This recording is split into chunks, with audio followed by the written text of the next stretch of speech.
വിജയദശമി.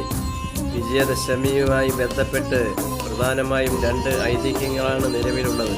ഒന്ന് ദുർഗാദേവിയും മഹിഷാസുരനും, രണ്ടാമത്തേത് ശ്രീരാമനും രാവണനും. വിജയദശമി ദിനം തിന്മയുടെ മേൽ നന്മ വിജയം നേടിയ ആഘോഷത്തിൻ്റെ പ്രതീകമാണ്. അസുര ചക്രവർത്തിയായിരുന്ന മഹിഷാസുരൻ തപസ്സിലൂടെ നേടിയ വരബലം കൊണ്ട് ദേവലോകം കീഴടക്കുകയും ദേവന്മാരെ പുറത്താക്കുകയും ചെയ്തു. മഹിഷാസുരനെ തോൽപ്പിക്കാൻ സാധാരണ പുരുഷ ജീവികൾക്ക് സാധ്യമല്ലായിരുന്നു. ഇതിനെ തുടർന്ന് ത്രിമൂർത്തികളായ ബ്രഹ്മവിഷ്ണു മഹേശ്വരന്മാരടക്കമുള്ള എല്ലാ ദേവന്മാരുടെയും തേജസ്സിൽ നിന്ന് ശക്തിയിൽ നിന്നും ദുർഗാദേവി അവതരിച്ചു.